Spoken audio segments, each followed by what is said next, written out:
And we're back live on your number one sports podcast, All Things Sports. I'm your co-host, Small Town EP, joined by your host, Wade Julian.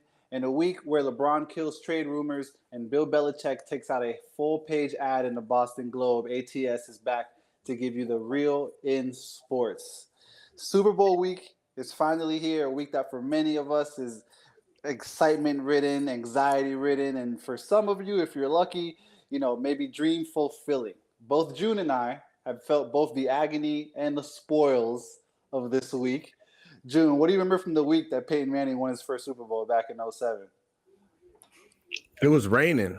It was raining that week. Well, it was raining that day specifically. I remember being super anxious just to finally get to the game. Obviously not go to the game, but for Sunday to come, because we were coming off of a high where we beat the Patriots in the AFC Championship. Marlon Jackson gets an interception against Tom Brady, and that was just like the biggest play in Colts history up until then. And so it was just a lot of anxiety and excitement. I was only say sixth or seventh grade, but I just remember being filled with a bunch of anxiety all day. Because typically with Super Bowl Sunday, I'm gonna be hype. I'm gonna have families getting together. It's gonna be a day of kind of festivities and football, family, and so just being as though that was my team in the Super Bowl finally, man, anxiety was real high, but it was a great feeling. Yeah, I remember, of course, I'll go back to 2019, 2020, that Chiefs Super Bowl run where it was just a year of, I've said before, of just comebacks, just a bunch of games that start slow. And when we, toward the third, fourth quarter, we just end up taking off. That trickled into the playoffs. And I mean, it was right before the pandemic started. Obviously, we can all remember that. It was in Miami when the Chiefs won it, which was even just like crazier. I was supposed to make reservations at one place. I got a little sauce too early on in the day, and we actually pulled up, and they were like, "Nah, we don't have your name." And I'm sitting there like, "Damn, I definitely forgot to do that."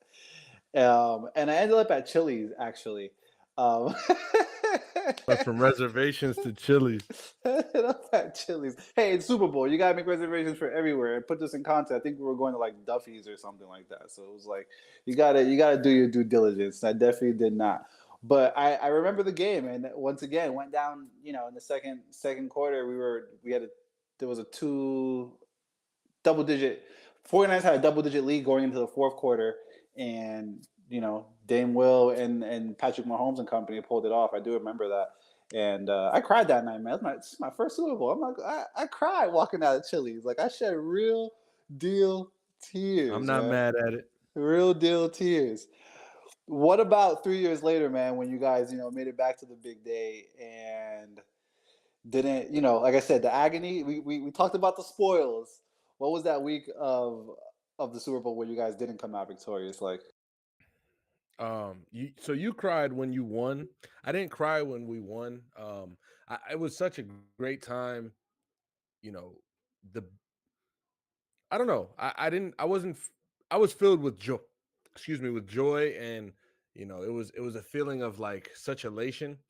But when we lost, man, did I cry? Did I cry? That was tough. It was a lot of saltiness. I was older. I was in high school, so I know that like the shit talk was going to be a little heavier. I had a friend who was a Saints fan in my class, so I remember just knowing that I had to go see him on Monday, day after. But what made it worse is that I grew up in a shit talking family, right? Shout out to my pops, shout out to my moms and my sisters. Like, we all give each other shit. We all talk shit to each other, and there's just banter going back and forth. Whether it's me and my sisters being Heat fans, my dad being a Laker fan or whatever, my mom being a Heat fan as well, or the Red Sox Yankees thing in the household. That was a thing growing up. When it was Super Bowl Sunday, we all always picked a team, whether it was our team in it or not. We all picked a team and said, "All right, I'm rocking with this team. Y'all rocking with this team," and like we kind of just y'all on that side, we on this side, and we made it a fun thing for the family to be able to be competitive with each other. So this particular week, man, it's Colts versus Saints.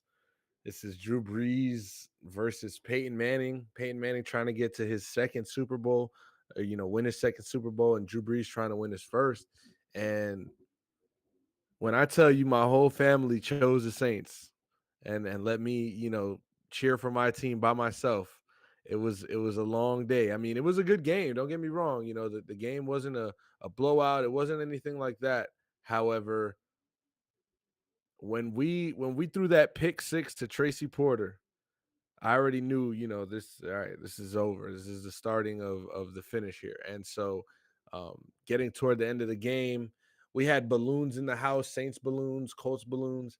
Man, I after that pick six and maybe like one more drive after that, I just went in my room. I started crying, closed the door, locked it, and I just remember my mom, my sister banging on my room door, just talking shit, screaming, y'all lost, y'all lost. I'm sitting there like they think it's a joke. I'm not joking. Like, I'm really in one of the worst pains I've ever felt at this point in my life. 14 years old or so, I haven't experienced any type of heartbreak or any hardships, thankfully. So like this is one of the realest pains I've had to deal with. And this is before the Heat lost to the Mavericks that summer, right? So, or not that summer, but a couple years before. So I remember coming out to the living room, and they had taped the Colts balloon on the door. They cut it in half and taped it on the door. It was just a bunch, man. So Super Bowl week for fans of the teams that are playing is a heavy week. It's an anxiety filled week. You don't know if your team is going to, be lifted up as the greatest or what happens from here. You know what I mean? And I think we have that kind of show out this week, right? We have two teams who have seen each other. You just mentioned in 2019, 2020 in Miami, they faced off in the Super Bowl where the Chiefs came back from down double digits in the fourth. Patrick Mahomes, shows the world who he is. Patrick Mahomes right now is trying to go back to back. Kyle Shanahan is trying to finally win that ring. And this is the second time Mahomes is trying to go back to back, might I add. And he was unsuccessful versus Brady the first time. However, it's Purdy now. And it's more than that because they have a really good team around him, and we'll talk about the ins and outs of that. But, just kind of looking at the game, Kyle Shanahan has a lot riding on this game, man. And I'm not going to say that he's not going to be the man for the job next year if they lose this game, because to get your team here as much as they do and be as competitive as they are regular season success as much as they have, not being able to win the big one has to say something. And I'm not sure what that says just yet. So that was just my observation. I could totally agree there. And I mean, I've said it. I've said it all year. We'll actually go into a little bit of a preview. You just alluded to Mahomes not getting it done against Brady. Real quick for me, that week was very just crazy. Only because it was like back to back. Like, I'm here again. I was just here last year, and I'm here again. This is unreal. Yeah. And just seeing the season that Brady just had, first year coming down to Tampa Bay, it was rocky at first. At one point, around like week 4 or 5, they lost four straight, and everyone was like, "Oh, does Brady still have it? Is it really the Belichick way, not the Brady way?" And surely, some way, he wins the division, gets to the playoffs, makes it to the Super Bowl. Patrick Mahomes trying to go back to back in Tampa Bay. It was just written for Brady. Of course, a lot of people say that, and it was heartbreaking for sure. I remember that night. It was we did like I got to go over here first, and then we'll go to where the Super Bowl party is actually happening. It's like the vibes were already weird. Like, I had, you know what I That's where you mean? messed up, bro. Like, you got to pick where you're going to be for the Super Bowl, right? There is no, I mean, listen, if it's not your team, just here for the vibes. You might spend the first half over here at bro's house. Maybe you go to shorty house for the second half, whatever the case is. But if it's your team, bro, like today's Monday of Super Bowl week, this is where we got, and Monday's a little late, but Monday is, where you start to figure out what we're doing for Super Bowl Sunday, right? I'm not here to play around. My team is in the Super Bowl. I'm not here to be partying with y'all. I'm here to be looking at every single play that's being snapped. And if we win, guess what? Let's have a party. We could party after the game. And if we lose, I don't want to hear none of this. I wasn't even trying to party with y'all anyways. Fuck y'all. That's really how it feels. And so I hope being in a position that you're in right now, moving to Atlanta recently, I'm sure you don't have, 15 friends you made where you're going to do Super Bowl parties and you're going to have to go see them and then go see them. Listen, stay Nah, home. it's at the crib. Yeah, yeah. We at Stay the crib home, with it. right? CBS works. Order some food, get you some drink, and see what the team could do, man. See what the team could do. You got to have the vibe. The vibes got to be high when your team is playing in the Super Bowl. And oddly enough, I'll say this: when the Colts played in 2 Super Bowls in my lifetime, the vibes were higher on the day that we lost than the day that we won. But I'm going to blame it on the rain. The rain really was just throwing the vibe off of the day. My vibe was still high. I was still enjoying myself. But it was funny because it was a rainy day at home and the vibes were a little weird, but it was also in Miami, the Super Bowl that year. So it was like, this is kind of translating It into the game. was. Like, it wasn't like, oh, it's snowing out here and they're doing the Super Bowl in Vegas and it's just a regular day. It was in Miami. We're in Broward. It was raining. It was a very rainy game in Miami that year when the Colts won. The Colts actually played in 2 Super Bowls in Miami. Damn, you're right. Yeah, we both won our first Super Bowls in Miami. I'm just Shout out to realizing that. Miami, Yeah, man. Shout out shout to out to Hard Rock. You know what I'm Miami, saying? bro. Dolphin Stadium, whatever you want to call it. Pro player if you're from that era. Joe Robbie if you're Joe from that Robbie. area. You know what I'm saying? All that, all that. Like I was saying, we'll get into the Super Bowl preview, but I really want to we'll talk about matchups and things like that. But I really want to kind of kick it off with this question because I realized this earlier. And if Purdy shows up to Vegas and pulls off a dub, he's going to be joining the likes of Tom Brady, Joe Burrow, as one of three QBs to have beaten Patrick Mahomes in the postseason. What kind of pressure and what would that do for his legacy? Do you think he's on right now? I mean, look, Purdy is Mr. Irrelevant, right? He's in his second year. He went to the playoffs, got hurt last year in the NFC Championship game. He's in the second NFC Championship game in as many years. He's healthy. He's got his team around him. Um, This would be big. This would be very big if Brock Purdy is able to go into Vegas and come home with the Super Bowl, knowing that it took whether the help of his offense, defense, special teams, and himself to beat Patrick Mahomes. That's the key here. Like, as much as I'm looking at this game as Chiefs versus 49ers, I'm really focusing on the fact that this is a Patrick Mahomes legacy game. This just further cements his credentials and him being one of the best, if not the best player to ever play this game when it's all said and done. And so if you're going to be the guy to topple that, the guy to, what I'm saying, stump that as Brock Purdy, when you lose, it's on the quarterback. And when you win, the quarterback has to get fair credit as well. I understand that this team is strong defensively. They have Debo Samuel, they have Christian McCaffrey, you know, ample help around the board. But Brock Purdy has to do his job in order for them to have a chance to win. And he has to do a little bit more of his job like he did last week or 2 weeks ago in the NFC Championship game for him to cement himself as far as having an impact on winning this game and just beating the Chiefs in general. It's not going to just take, all the other guys. Brock Purdy's going to have to be on his A game and he's going to have to make some extra plays if he wants to win. I think it'll do a number on his legacy. And if he does win this game, man, we're going to be looking at Brock Purdy as from Mr. Irrelevant to Super Bowl champion. That says enough. I might have to change his name to Mr. Relevant instead of Mr. Irrelevant. I don't know. He's definitely gonna need a new nickname. I would just be like, just call me Super Bowl champion, Mr. Irrelevant. That's all I would say. Put some respect on it, as they say.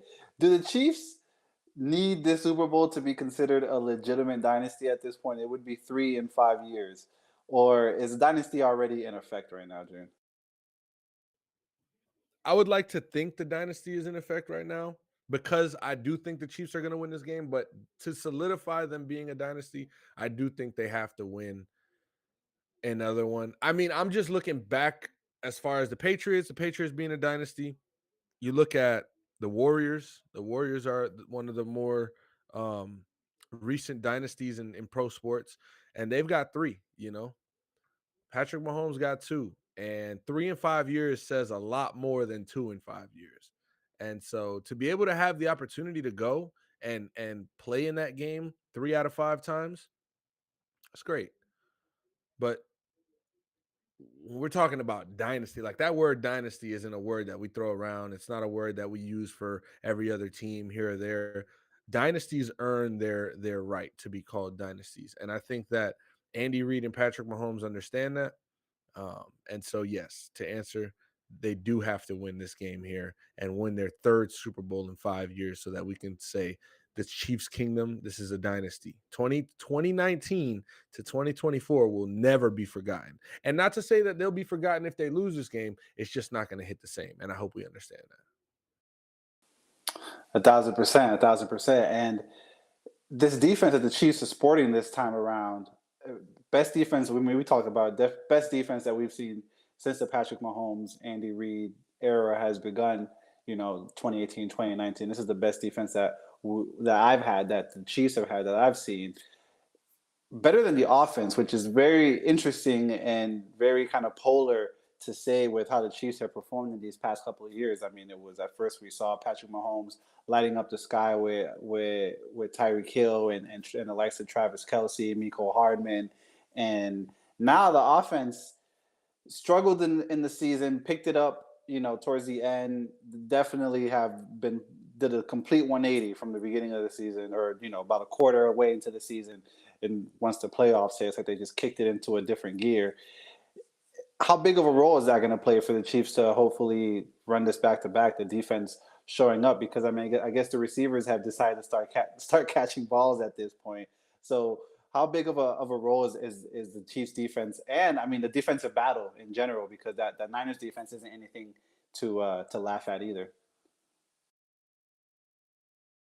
You're on mute, but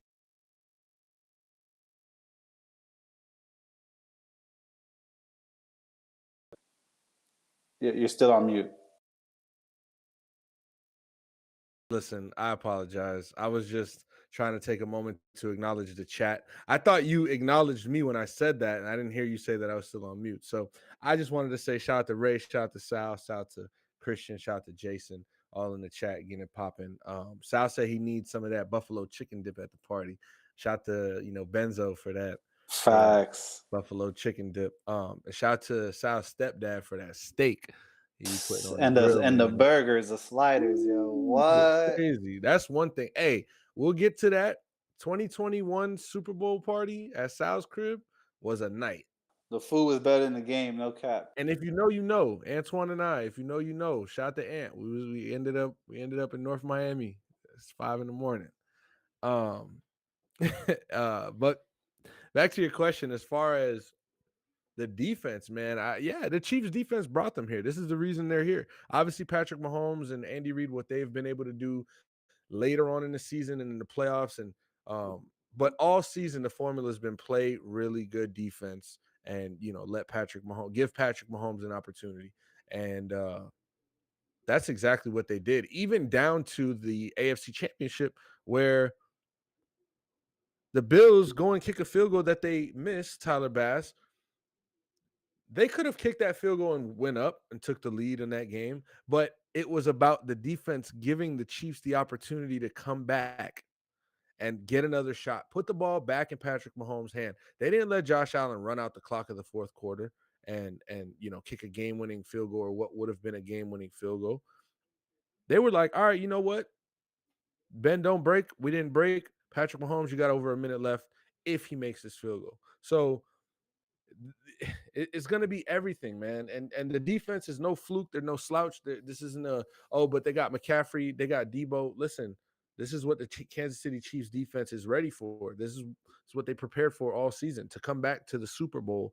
They signed a guy like Drew Tranquil, who I love this picture he posted on Instagram last week after they won the AFC. It was him kind of mulling offers, in free agency, not sure where he was going to sign. And he just posted a text message of Coach Reid and his conversation. And Coach Reid basically told him, like, for now, let me know what's up for now. If you need my phone, just call me. I'm a call away. Under those lines. And then he was like, until then, see red. You know what I'm saying? And that's the type of cultural impact the city of Kansas City has, the franchise like the Chiefs have, where you really just got to have a little bit of belief and then start to see everybody around you have that belief. And then you see the fans just have that confidence in their belief. And it has to be contagious. I'm sure it's contagious because when you're in a franchise that they don't know what winning is, when you're in a franchise that has won here and there, it's different. But when you play for a franchise that this is literally their MO for the last however many 5 years or so. We're going to call them a dynasty if they win this game. You know, you've joined a dynasty. You have to think championship. You have to think best when you join here and when you're going to play here, right? Your Sundays are no longer just I play Sunday in the NFL. No, I play for the Kansas City Chiefs. Everybody's trying to knock our head off every week, right? So that was just a cool little thing I saw from you guys' free agent linebacker acquisition this past year. And yeah, bro, I think you guys are gonna stand on your defense, and that will be a key part of why you win the game. I still think Patrick Mahomes is gonna be the X factor in this game and is ultimately the reason, but the defense has to come out strong. Listen, Patrick Mahomes, man, he's won each of his last 6 postseason starts. If he wins the Super Bowl this weekend, he'll be tied for the second longest streak in the Super Bowl era with the likes of John Elway, Troy Aikman, Joe Montana, Terry Bradshaw. So he's stepping into, if he hasn't already stepped into, which is arguably that he has, but he's stepping into a tier of his own at this point. I mean, the only person that managed to beat him in the postseason, Joe Burrow, and the GOAT, Tom Brady. And you know, we would have kicked that field goal at the end of the second half in the AFC Championship. Who knows? Who cares? Neither here nor there. You know, it does pain me. The agony. End of the As they first say. half. I get it. Yeah. I said second half. My fault. I End of the first remember half. Cincinnati. Real I was there. real quick, Ray said L'Jarius Sneed is underrated for what he does, and he is. He is a cornerback one. Um, he's gonna have a tough task, you know, trying to guard Debo Samuel, trying to stay with him. Obviously, Debo does a lot of stuff in the backfield with motion and running the ball and getting touches like that. So I'm sure they're not gonna have him follow him around or anything like that. But they do still got some other guys like Tim Jennings and Brandon Ayuk. So pause. His hands will be full. You know, it'll be a tough day at the office, but we saw him completely lock up Tyreek Hill for a point of the game, you know, when they played the Dolphins. And he had to play Tyreek Hill twice. Obviously, their competitors dating back from their practices in Kansas City with Tyreek Hill being an ex-Chief, but uh, to see the growth from L'Jarius Sneed to me wasn't necessarily I wasn't necessarily as an outside fan like the most confident in him as being their number one corner, right? Tyrann Mathieu was a great deal over there, and he did a lot in that defensive backfield. Sorensen was like the hole back there that everybody had to kind of cover for. But it feels like this is L'Jarius Sneed's defensive backfield now, right?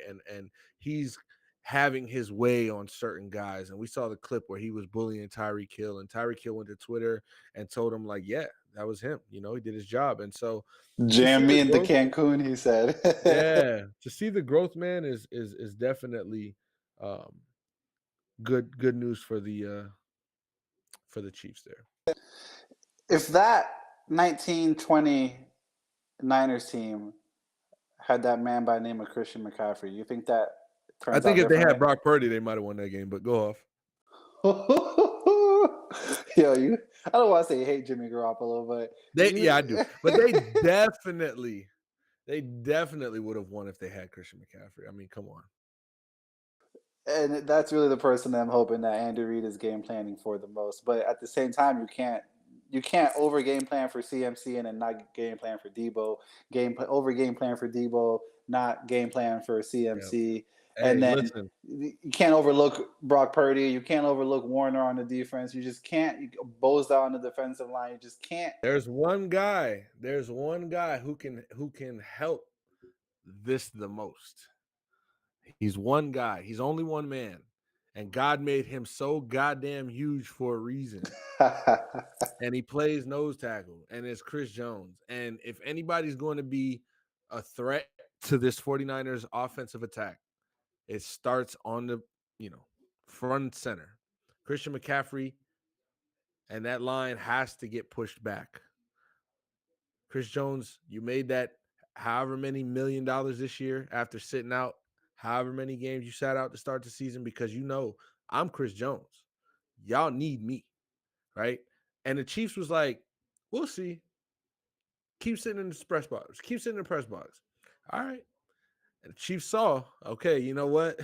If we want this number 1, number 2, number 3 defense, we got to fucking sign this guy. And I don't care what price it is. You guys go and give him the lucrative money that he wants. And he proved this is why you guys paid me. I am Chris Jones once again. Well, guess what? This is the week that they paid. Obviously, everything it took, and all the shit you did up until right now, it mattered.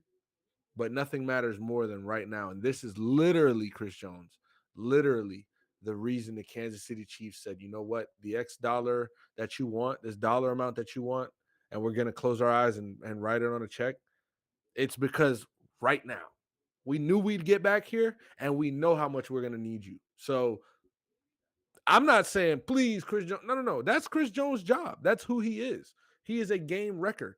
And I understand, like you said, you can't over game plan for CMC. You can't over game plan for Debo. I hope you got a game plan for Nick Bosa on the other side. But Chris Jones has to be at his best. Has to be at his best. Speaking of Nick Bosa, earlier this week he was asked what he thinks about the Chiefs' offensive line, and 3 words: bulletin material, as we like to call it in Kansas City. 3 words. He said they hold a lot. Hey, I don't know if there's no whistle. If a tree falls in the woods and no one's around to hear it, if someone gets held and the ref don't blow the whistle, is it really? So we'll see, man. Hey, shout out to Kanye West. He dropped the album in late 2008, and the title of the song is called Paranoid. There's one part of the song goes, "You worry about the wrong things, the wrong thing." If you know it, sing with me.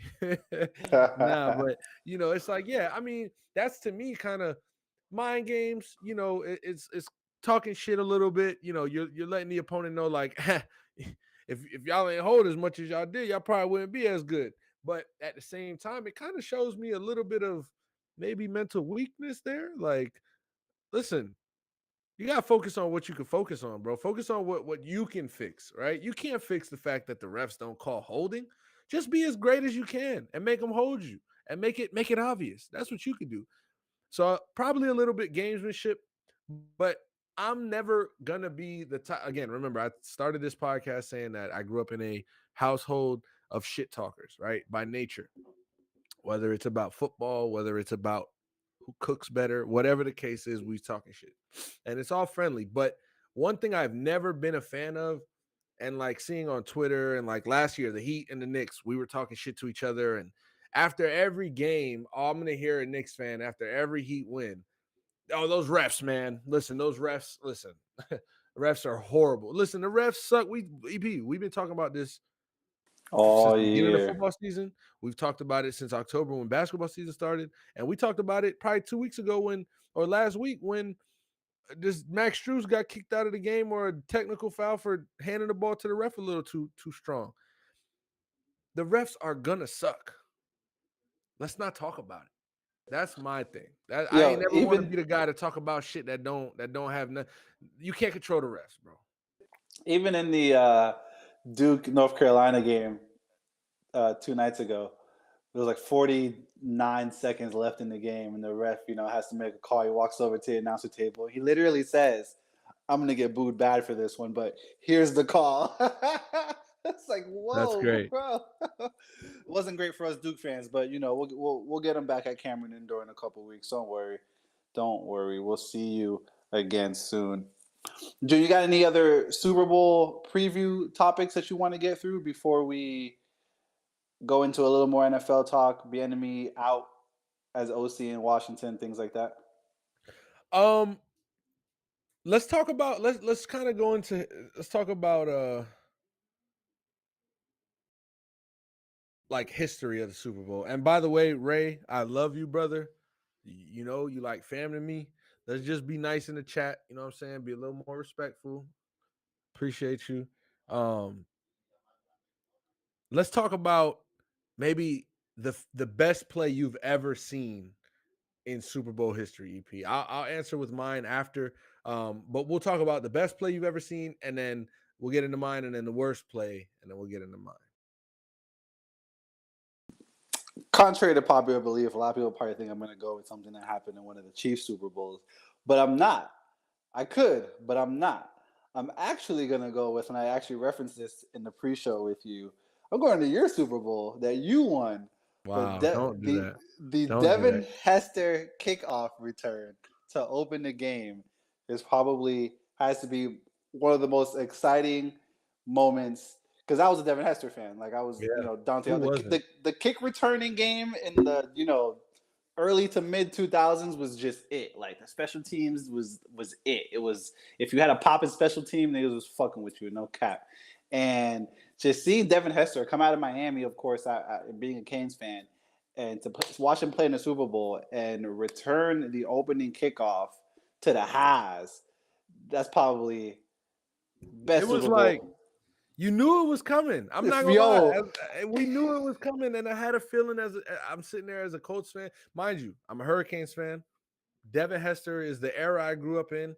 I'm rooting for Devin Hester no matter who he plays. I'm rooting for him against the Colts. Like I'm all pro Devin Hester. Now, right before that kickoff, I ain't gonna lie, I had a feeling like that'd be something. That'd be something. But nah, like hell no, bro. Like, yo, when he took that kickback, it was just like I had to be happy because one, it wasn't a turning point in the game. It wasn't a moment of like, where do we go from here now? It was just to kick off the Super Bowl. Like this man, Devin Hester, really is about that. Back in Miami, where he played, where he's from, and yeah, I can wholeheartedly agree. Devin Hester had a great play. I'm I'm stuck between two plays that I saw, and I remember at the moment I saw them, it was just like that was what we were talking about on Monday at school. You know what I'm saying? And so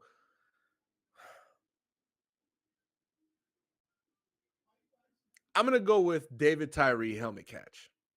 I wanted to go there too, but I Insane, bro. Insane. Like, first of all, Eli Manning, who is not elusive at all, doesn't have an athletic bone in his body, found a way. That Patriots defense, as always, but specifically that year, that Patriots defense was nasty in '07. they were different. They were They different. was nasty. Rodney Harrison was still on that team, and he's actually a part of this play. Um, yeah, bro, like getting out the pocket, getting out the sack, scrambling right, and turning around and throwing the ball up. Like, I know he's over there. It's David Tyree. It's not Plaxico Burress. Like, it isn't one of my guys. Nobody knew this guy. I mean, I didn't know David Tyree's at that point. And this man goes up and catches the ball with his helmet. Not only does he stick the ball to his helmet, when he comes down, physics, bro, it's crazy. Physics in sports is like it reminds me of that Julian Edelman catch in the 28. This is actually the I think 7-year anniversary or so of the 28-3 comeback. So any Falcons fans hearing this, I apologize for bringing that Oh, up. But Julian Edelman caught a third down pass in that drive that started it all, and the ball tipped up and bounced and it almost hit the ground, but he, momentum switched from there. This David Tyree thing, he was coming down and his body was going full speed to the ground. And for whatever reason, the ball just stops, doesn't touch the ground, and he maintains control and possession. And they ended up going to win that game. So just for shits and giggles, the other play that I had was the Santonio Holmes in the back of the end zone, like last second oh, touchdown. That was just like, what a throw, what a catch, what a moment. what the fuck? You know what I'm saying? It was just like all of those emotions wrapped into one. So shout out to the Steelers, and they actually won that game as well. Which capped off an amazing Super Bowl too. That was great. 49er, Cardinals Steelers, great Super Bowl 2010, 2009, 2010, I want to say. Might have been 2008, 08. 2008, Yeah, 2008. 2008, 2008. Let me hear the worst play that you had to witness in Super Bowl history. I'll go with the other one because I feel like you're gonna go with what you should say. Let's see. Yeah, I'm gonna go with. I mean, sorry, Seahawks fans. Seattle. Sorry, Seahawks fans, but you don't run with Marshawn Lynch on the 2-yard line, and then you don't even not get it. Not only do you not get it, but you throw it to the other team. Great play made, of course. But I think that had to have been it. And if I want footage of this because I always love watching Marshawn Lynch tell the story about how he ran up to Pete Carroll and just laughed in his face after. I would love to see like actual footage of that, but that would definitely be the worst play I've ever seen. 100%.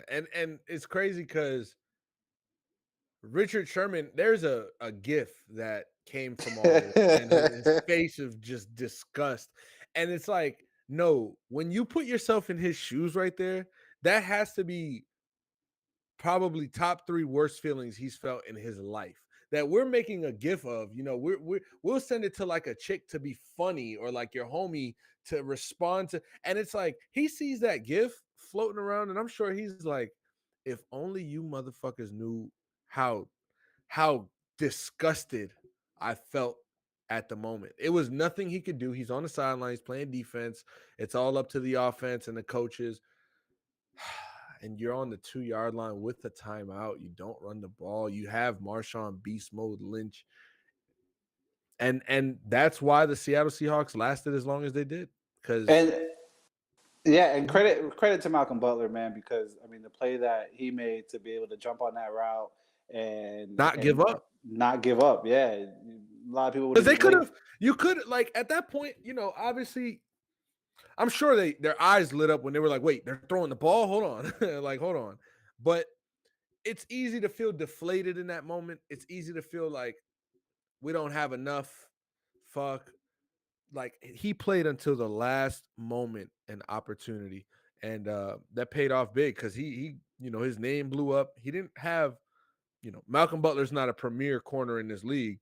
By no means is he a slouch, but that kind of just did it for him for the moment. You know what I'm saying? Like that was his big moment. And it was great to be able to have that moment in a Super Bowl game that won, like a clinching play. So for mine, by the way, if you are watching in the chat right now, drop your favorite Super Bowl play that you've ever witnessed and the worst Super Bowl play that you ever witnessed. If you agree with us, where you're going to say, Seattle Seahawks throwing the ball versus the Patriots, I can't blame you.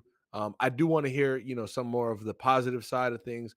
The negative worst play I saw in the Super Bowl had to be the onside kick coming out of second half. Sean Payton dropping his nuts on Tony Dungy and essentially winning the Super Bowl right there. Like ever since that moment, things went downhill. Shit felt weird. Team started playing worse. Like shit, bro. Like unbelievable. First of all, like onside kick to start the half in a Super Bowl. That's unheard of. So shout out to Sean Payton for having some guts. You know what I'm saying? We talk about unserious football. That's very serious football. That's like when you say risky business, risky business, bro. But that's the way the cookie crumbled that night, and it was a great play for them, and it's probably one of the most famous plays in Super Bowl history. But for me, heartbreak. Hey, while we wait for some of those, memories and people's favorite Super Bowl play, Super Bowl play to come in the chat. It's about 6:55 Eastern Standard Time, I'm going. You know what? I'm feeling generous today. I'm feeling good this evening. You know what I'm saying? The vibes are right. So if you're watching this right now, you're a gambling person, man, woman, whoever's watching this. I'm gonna give you Yes, the. I'm sir. I'm giving you EP's play of the night because it's a 4 leg parlay at plus 507, and one of the legs starts in about 5 minutes. So we're gonna tease two of these down. If you don't know what teasing is, it's not that kind. Pause. Right? It's when you buy points in order to make the outcome a little more favorable. Right? So we're gonna take the Cleveland Cavaliers, are about 3 point favorites. We're gonna buy them down to +3. So they either need to win or not lose by more than three. We're gonna buy Golden State down in the association from a pick 'em to +6 points. So they either need to win or not lose by more than 6 points. We're going to go ahead and take the over 132 in the Hurricane and Virginia Cavalier basketball game, and then the over 137 in the Incarnate World and Southeastern Louisiana basketball game. 4 legs plus 507. We'll see what happens, and we'll talk about the results on this week's Thursday episode. There it is.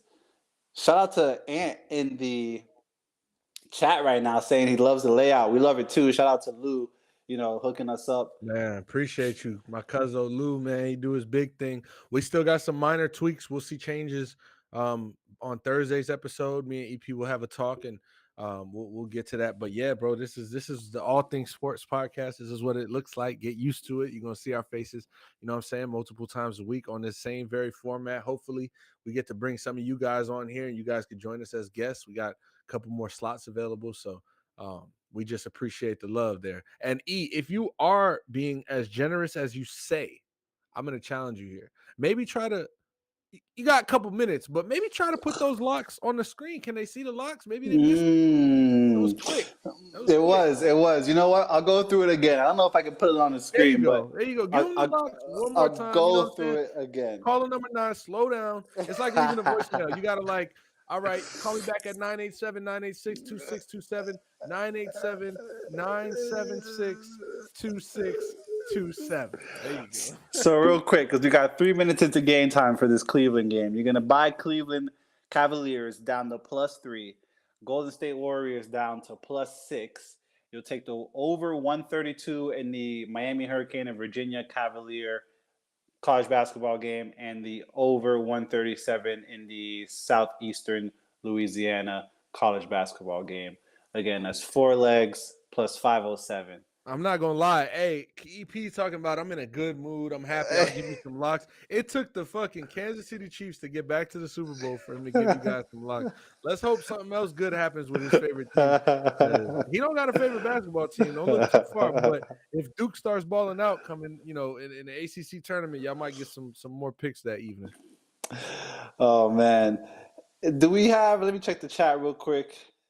Shout out to Ant. Nobody wanted to share their little wanted to moments do with that. us. It's all good. It's all good. We still love to chat.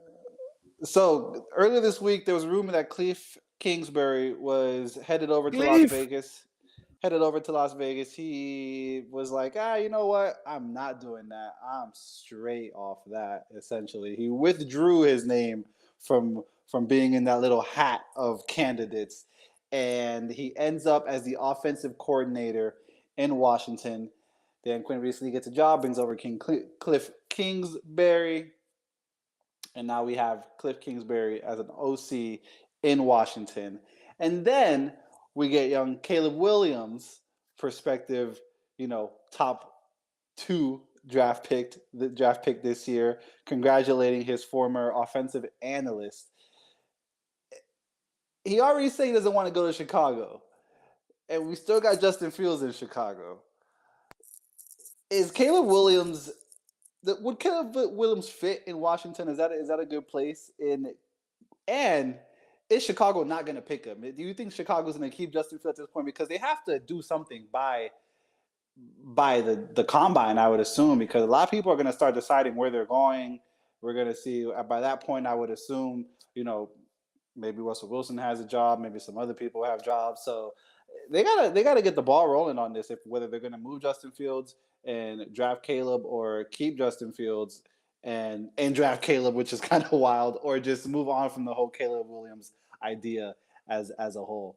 What do you think about that? It's a lot. It's a lot to unpack here. First and foremost, Cliff Kingsbury joining Washington as an OC. I think it's great.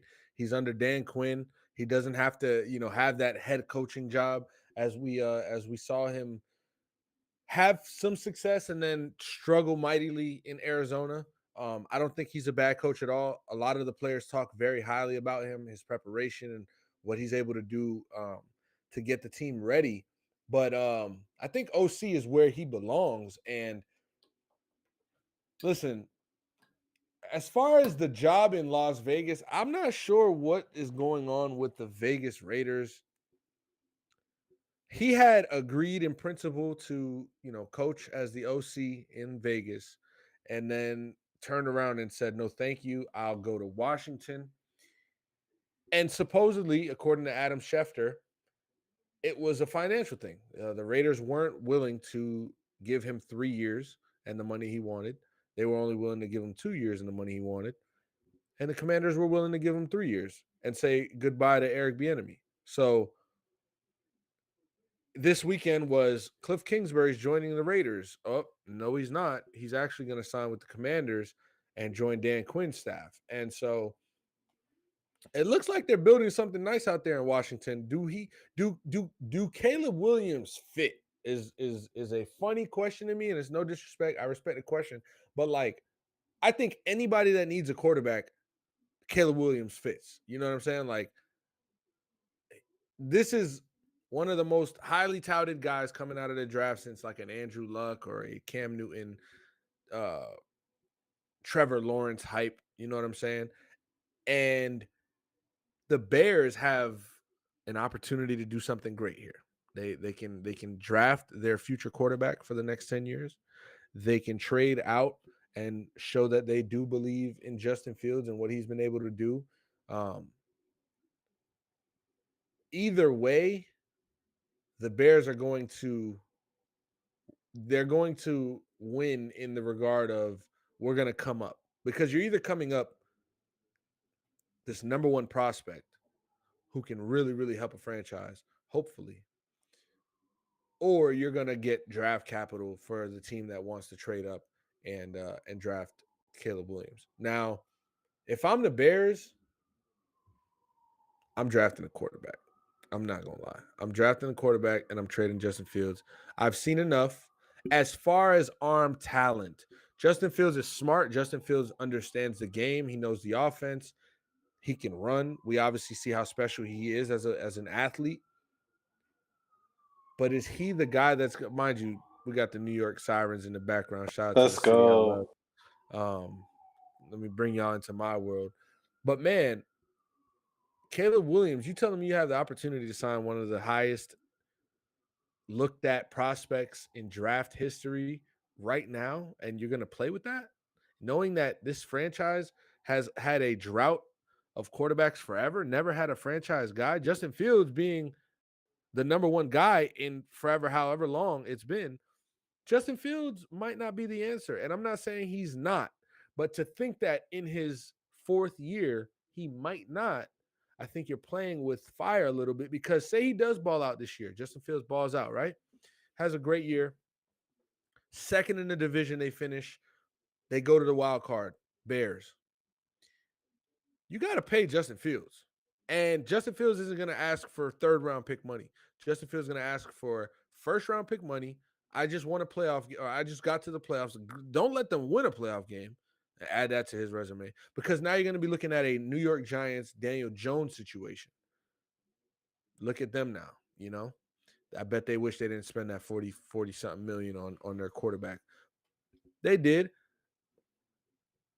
If I'm the Bears, I'm drafting a new quarterback, getting a new rookie contract, and taking a chance and a leap of faith on somebody who everybody thinks is going to be a baller. You know what I'm saying? There's no doubt that anybody has as far as is Caleb Williams going to play good. Of course he is. We don't know this. We've seen him play in college. He's a Heisman winner. But the speculation is that, yeah, of course. Justin Fields doesn't have that type of name around his buzz around his name where everything you're doing is kind of singing high praises to him. you're questioning things. Does he hold on to the ball too long? Is it him? Is it the offensive line, or is it a mixture of him? Can he make all the throws? Is he going to get hurt running the ball as much as he does? Are we going to have to conform our offense around him more so than him being able to play with the group of guys that we have? There's a lot of questions when you can say, you know what, reset quarterback. We don't have to worry about the money thing for another 4 years after this year. If I'm the Bears, I'm drafting Caleb Williams. I'm not Ryan Poles. I understand that the Bears GM has a big opportunity to get a lot of draft capital for that first pick, you know, but I think you got to do what's best for the franchise here. Hey, and shout out to Ant in the group chat. I mean, in the group chat, in the chat, in the pod chat right now, the live chat, saying they should draft Marvin Harrison Jr. How do you feel about them keeping Justin Fields and I drafting just somebody around them? so okay. There is a I see that. And you're trading down, right? You're trading down because you're not going to take Marvin Harrison Jr. number 1 overall. You're going to trade down to where you feel this is where I can certainly get him. That's the risk you're taking because you don't know if number 2 is going to want to creep up and draft for him. But I do think if you put the best pieces available around Justin Fields, he'll have success. I don't think Justin Fields' career is over. I don't think that there's no more you can get out of him. I think the best is yet to come from Justin Fields. It's just that I don't know if the Bears want to make the move to continue with him. And when we start talking financials, that's where I start to really, really not get it. Like, you can literally reset the market again, pay Caleb rookie money for 4 years. You drafted Justin Fields in the first round. He's going to get that, you know what I'm saying, you have to pay him, you know what I'm saying, coming up soon. So, like, and are you going to pay him his top dollar, what he's worth, or what you think he's worth? And is he going to be willing to accept that? So I think at the end of the day, it comes down to a financial thing for the Bears. And when it's okay, financials, but at the same time, we might get somebody more talented while not paying this guy all that money in the world. You got to consider that. Ant said different draft situation than the Giants. Giants kind of had to. Yeah, and I get that. That's fair. I'm not saying like Giants are so stupid, which a part of them, yes, is dumb as fuck for paying Daniel Jones the money they paid him based on one season that he proved. But they were also in more of a bind. The season he did prove it went well. Everybody played up to their standard and magically just went back to shit a year after. You can't really blame them so much. But man, you telling me like Caleb Williams is right there. I mean, we literally did what we had to do as far as last year's draft and as far as this year's team record to put ourselves in position to have the number 1 overall pick. This is the game. This is the game right here, and this is the biggest game of the Bears season. This is the biggest game right here, NFL draft. What are you gonna do? The ball's in your court, on your field, I should say, as far as the NFL is concerned. Now we have, as we were just saying, Cliff Kingsbury in Washington as an OC.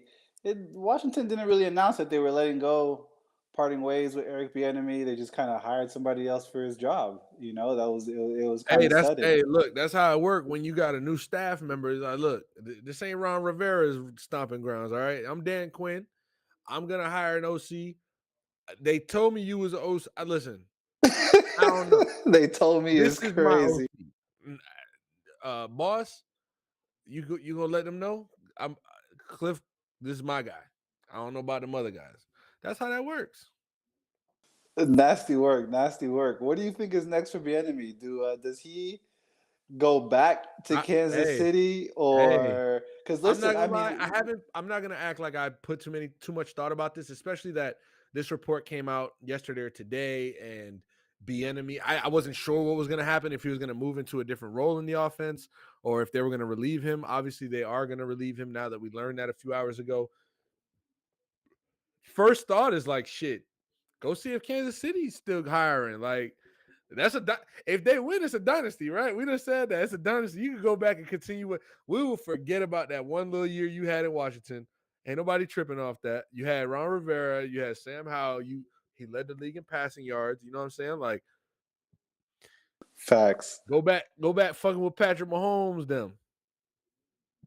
And we know that the AFC West doesn't mind paying coaches. You know that's not going to be an issue. I mean, considering They did take a hit to their name today with Cliff Kingsbury running for the OC job and them not wanting to give him the top dollar he that's wanted. So, but not to and stump your point, considering I do respect it. Andy Reid's the third lowest paid head coach in He's that just here to division. ball, man. That's He's it. just here to ball. When And, you listen, when you operate in a dynasty, the money ain't the first thing you're thinking of. All right. Any great team that has to listen, sacrifice is the first word that you think about when you're talking about greatness. All right. It's sacrifice. It isn't paid. It isn't money. It isn't bank account. It isn't dollar. It isn't millions. The word is sacrifice, whether that's your time, whether that's your money, whether that's, doing things that you like so you can listen, sacrifice. And Andy Reid is the epitome of sacrifice. You telling me he's a bottom 3 paid coach in the league? He's running a dynasty right now? Psh, clock in. It and makes me don't want to go to work. clock in and don't clock out. Nah, that's real. That's real. Hey, any more football you want to get through? Any more football talk you want to get through before we transition into a little NBA talk and then wrap the show up? Let's get it, bro. I'm ready. And it's just little friendly, I guess. We bring you the real in sports, but we're gonna start doing some of the funny stories here and there. LeBron finally asked about his hourglass tweet after obviously management said, "Hey, we're not going anywhere. We're staying in LA. We're good in LA. We plan to continue in LA." LeBron obviously has the end goal of playing with Bronny, and we'll get to USC women's side on the second because shout out to Juju Watkins, but he's finally responded. And when asked, like, "Hey, do you want to elaborate?"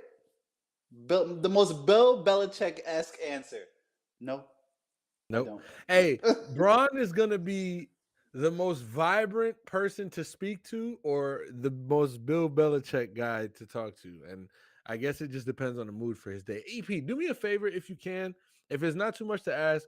You see right now where on the show it says Caleb Williams to Chicago or Washington. Now that we've transitioned to the NBA, would you mind putting Lakers stop Knicks streak at 9? You mind putting that real quick? I want to talk about that. Oh my And I'm god. sure Antoine is he said he's clocking back in. That boy on the clock. Shout out to Antoine. Listening to us on break, man. Listen, if you're in the car, if you're at work, if you're home doing yoga, whatever you're doing, man, we appreciate that you stop for 5, 10, 15, maybe an hour episode to listen to EP and Julian talk and give you the real in sports. It's not a joke. We really appreciate it. But 1,000%. yeah, look at that. Lakers stop Knicks streak at 9. Let's talk about it. Now, I really just wanted to boss up real quick. That was pretty cool. I'm watching the stream here. You know what I'm saying? This is shout out to Lou, my cousin, Knicks fan. You know what I'm saying? This is great. This is great. But just to talk about Friday night real quick, you go 7 minutes without scoring any buckets and in the fourth quarter, and you've already put yourself in negative land in your own way. So the Lakers went to the Garden. They were well rested. Obviously, AD and Braun sat out the night before in preparation of going to their trip to the Garden. And LeBron showed up and showed out. Austin Reeves played a good game. D'Angelo Russell had a really good game. Obviously, Jalen Brunson had a good game. We talked about him last week. Look, Ant said, "All right, I'm out." He had a really good game versus the Pacers, and then follows up with that 34 or whatever point game versus the Lakers. It just, they're battling right now. They're dealing with OG Anunoby's elbow. Julius Randle's got to get better from the shoulder, but things are really trending upward for the Knicks right now. It's crazy to me that since December, the Clippers are 25-5, and since January, I want to say the Knicks are maybe 13-3, 13-4. So just shout out to good basketball being played. I saw, the other day I was looking at like the daily scoreboard of the NBA, and it was just a bunch of blowouts. And this I'll talk about it every week if I have to, but we see blowouts way too often in this league, and it pains me to watch these games where you would think it's a marquee matchup sometimes, and it's a 15-point game in the third quarter, whatever. So shout out to the Lakers and the Knicks putting together a good game on Friday night for ESPN and the fans to watch, and they were going after it. Yeah, and LeBron also, not only did he show up and show out, but he showed up wearing blue and orange. And then made a comment. He's one of the most cryptic athletes ever, bro. Yeah, I've always had a thought about playing in New York at some point in my career. Which I, is facts. Which is facts, because 2010, when he was a free agent and considered joining Miami, he was also considering the Knicks. So is he referencing the fact that almost 15 years ago, he wanted to be a Knick, or is I he thought about saying, it. I thought about it, recently? I don't know. Yo, shout out to Bron and the Lakers. You know what? Do you think he can win LA another championship right now? And by the time his contract is up, No. ugh. Do you think he can win another one regardless, or do you think his reign? Of course. No. LeBron James is still that guy. LeBron James can still lead a team to the finals. But this Lakers team that they have this year, I do think that this Lakers team, if they all click, and we see some of that basketball that was being played on Friday night, they can get back to the Western Conference Finals. I could see that. And that it would take a lot, man. It would take a lot. And I could see them getting back, but I don't think they're good enough to get back to the finals. And then if they do, to then win one, it's a lot. I don't see it with this team right here. Listen, my shout out of the day is gonna go to Juju Watkins, USC women's basketball player, scores 51 out of 67 team points as they upset number 4 Stanford the other day. There's a story going around before that game. She, before the games before that game, she was in a bit of a slump, was scoring high, but they were losing, and they caught her in the gym. Security for USC security caught her in the gym late at night. They call her coach like, "Yo, you want us to kick her out because it's past hours." And coach said, "Let Jew be Jew." Came out, drops 51 out of this team, 67 points, breaks Kelsey Plum's record, if I'm not mistaken, that was previously standing for single game scoring. Big shout out to her, man. She once again she stood on business and got her team an upset win. Yeah. Shout out to Juju Watkins. She's a baller. 50 points is listen, you could go to LA Fitness. You drop 50 points, you doing something. So, true freshman out there at USC, big balling. Shout out to her. My shout out is gonna go to 23-year-old shortstop for the Kansas City Royals, Bobby Witt Jr. I mean, listen, the Royals, as far as Show I've me the money. as far as I've been alive, I ain't never seen them spend this type of bag on nobody, which I'm not saying they really had the opportunity to do so, but I ain't never seen them. And I also ain't never seen them spend this type of bread until Patrick Mahomes done joined ownership. But I don't know. 11 years, $288 million in his third. He's coming into his third MLB season. And you making 288? Shout out to Bobby Witt. Also, shout out to Theo Epstein joining the Fenway management group. Very Yeah, big, I big think he things. was sick of the fact that we're treating this shit like a small market team, and he wants to start spending some money again. I think that's what it is. Yeah, that's what it sounds like. Same group, same management group that owns the Liverpool Football Club as well. So some big names, some heavy hitters in that management group. So definitely Heavy shout. hitter, sucker. Yeah. Ladies and gentlemen, boys and girls, children of all ages, if you tapped into us live on this beautiful Monday evening, thank you so much. If you're listening to this on all your streaming platforms, whether it's Spotify, Apple Podcasts, Google Podcasts, Amazon Podcasts, it don't matter. We appreciate you. Thank you so much. You could have been anywhere in the world right now in this exact moment, but you're either watching or listening or tapped into us right now, and we appreciate you. Listen, Super Bowl Sunday is this week. You guys will see us Thursday. As of right now, the line is San Francisco -1.5. It has dropped down. Money's coming in on Kansas City. Patrick Mahomes and his underdog record is very favorable. And the ATS crew will be back on Thursday to give you our leans, our picks, and who we think will win this Super Bowl Sunday. If you paid attention to any of this episode, you already know who I'm rocking with, but you gotta find out Thursday for me to say it for real. You heard?